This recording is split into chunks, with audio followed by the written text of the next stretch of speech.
Hi, my name is David Whaley, and I'm the creator of The First Tree. I also voice a character named Joseph.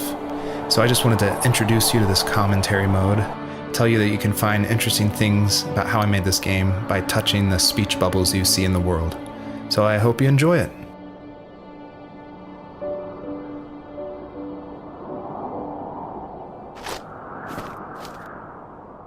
Are you awake?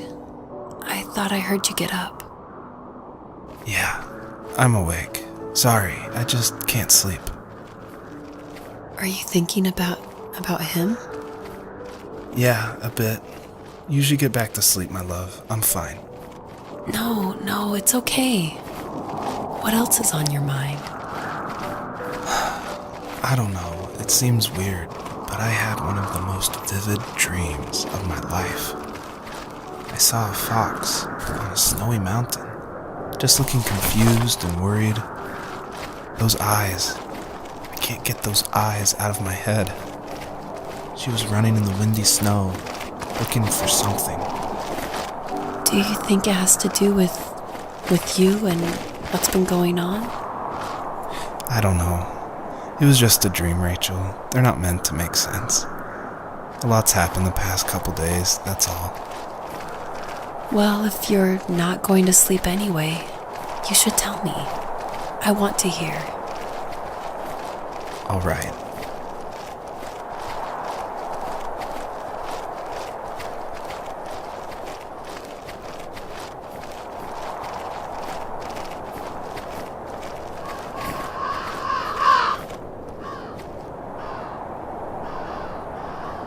So, not far from her home, she followed that path to something unexpected.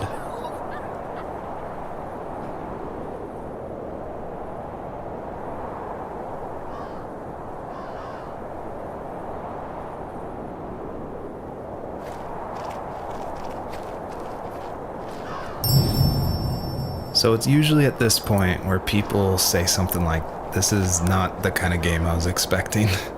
And that happened a lot at PAX West when I showed it. We'd have little kids play it, but then they see a dead fox cub, or a kit is technically the word, but cub sounds, I don't know, it sounds better. Like Wes Anderson uses it in Fantastic Mr. Fox, so I thought cub would be alright. But anyway, having this game, I wanted it to be more serious. This game's based on dealing with the death of my father, which was the hardest thing that's ever happened to me and my family. But I don't want to talk about it here, and I didn't want to talk about it with anybody really to this day still. It's very personal. And that's why I made this game. That's exactly the reason. Because I wanted to get those feelings out and communicate with people without talking about it. And so that's what The First Tree is. It's me dealing with my feelings, and it was a personal project, and it was just me, and actually, I'm really glad I made it, but it wasn't easy to make, I guess is what I'm saying. She couldn't stay, though. She had to find her other 2 children. So she took that path. She followed it towards something ancient. Something with answers, high and low, searching for any sign of her cubs. Points of light showed the way to this ancient tree. It was as if each one had a story to tell, all their own. The land was trying to tell my story, too. I felt like I was right behind her the whole time.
bunnies were added because my wife, Elise, who also voices Rachel in the game, who's also helped a ton to make the game, as we were playing, she just said the world felt kind of empty and not alive enough. So I knew we needed to add some kind of life, and so the bunnies was like the first idea that came to mind. And like most of the game, I used like publicly available assets to speed up production because I was working full-time along with making this game, and we just had our first baby, a little girl named Evelyn.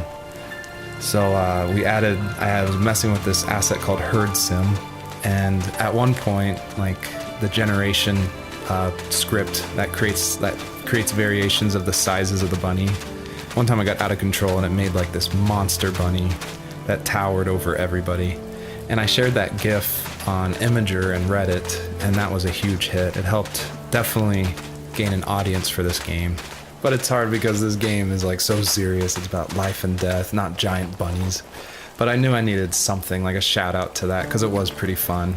So if you're able to catch all the bunnies on this map, I think there's around 13, then you'll get a special surprise. So good luck.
Sad thing is that I'd pretty much forgotten until just now. There's so much I still don't know about him. I'm sorry. He knows how much you love him. You're going to see him again soon and have some closure, I'm sure. A lot of people have gotten confused why Joseph's father is called a sourdough, and it's not stated outright at the beginning of the game, but Joseph and his dad, they grew up in Alaska.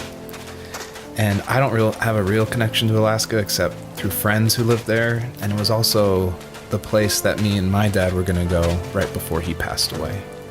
But I love the idea of Alaska being like this beautiful solitary place.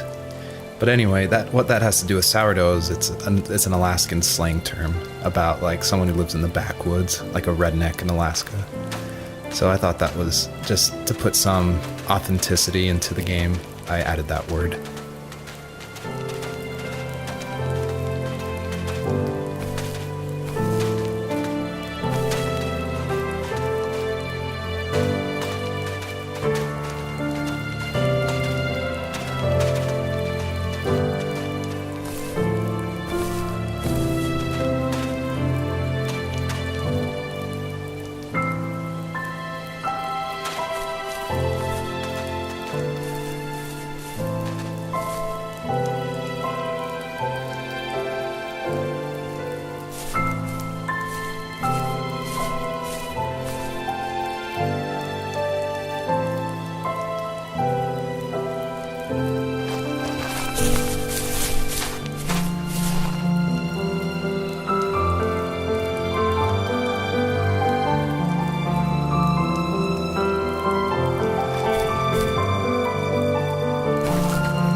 Bye.